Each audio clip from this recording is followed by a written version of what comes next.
વિશ્વ ધૂમ્રપાન નિષેધ દિવસની શુભકામના।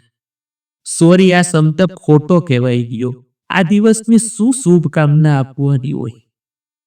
જે માણસમાં અક્કલનો છાંટો નથી, પાનના ગલ્લે બેઠો હોય, પાનની પિચકારી મારતો હોય, સિગારેટથી કસ લેતો હોય, ગાંજો લેતો હોય, ચરસ લેતો હોય ને પોતાની જાતને બાદશાહ સમજતો હોય, આવા લોકોને શું સમજાવવાનું? ઈ એના બાપનું નહીં માને તો ઈ બીજાનું શું માનશે? મારે બહેનોને કેવું છે, એ ચાહે માતા હોય, એ ચાહે વહુ હોય, એ ચાહે દીકરી હોય કે એ ચાહે બહેન હોય, તમે ધારો ને તો આ નાલાયક સમજી શકે એવું છે, આ રાક્ષસો સમજી શકે એવું છે।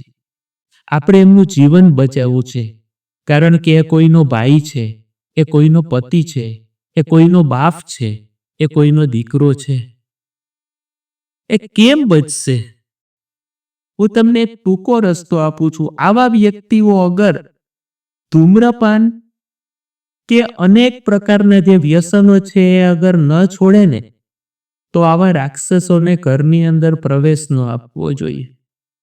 એને એમ કહેવું જોઈએ કે કાં તમે આ અપલખણ છોડો અથવા તમે આ ઘરની બહાર જાઓ। આટલી હિંમત જ્યારે કરીશું ને ત્યારે આ દિવસની ઉજવણી એ સાર્થક થયેલી ગણાશે। સરઘસ કાઢવાથી, રેલી કાઢવાથી, પોસ્ટર લગાડવાથી, વાર્તાલાપ કરવાથી આ રાક્ષસો સુધરશે એવી કોઈ જ શક્યતા નથી। માટે વિનંતી બહેનોને છે કે એક વખત આવું પગલું ઉઠાવો।